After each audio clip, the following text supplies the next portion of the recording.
До Керестура їх припровадзела заменjica ambasadora Ukrajini u Beogradze Natalija Markević, która hvarela že dzeci zo Žitomirskej oblasti, a tu prišli do pozitívneho štretku, poneže mali dotiku zo zvojnovima zraženjami u tej žemi.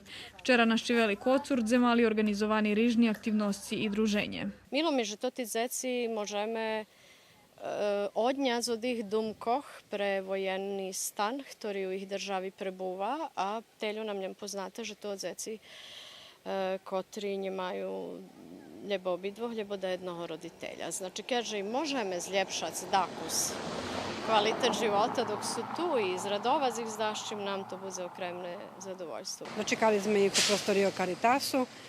Naši volonteri porihtali to zakusku, ali najvekša rado, že dzeci isto prišli i družili jedno z njima.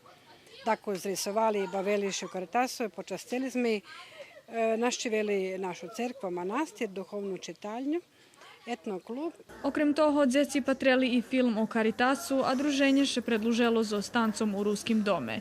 Nješka su u Naščivinovom Sadu i Petrovaradinu, a po konjec ekskurziji bi mali našivic Kulu, Baški Petrovec, Šid, Beograd i Srimsku Mitrovicu. Prihod dzecoh na povolanku našej zajednici organizovala i finansuje ambasada Ukrajini u Beogradze, a ih prebuvanje obdumali našu parohiji i Caritas.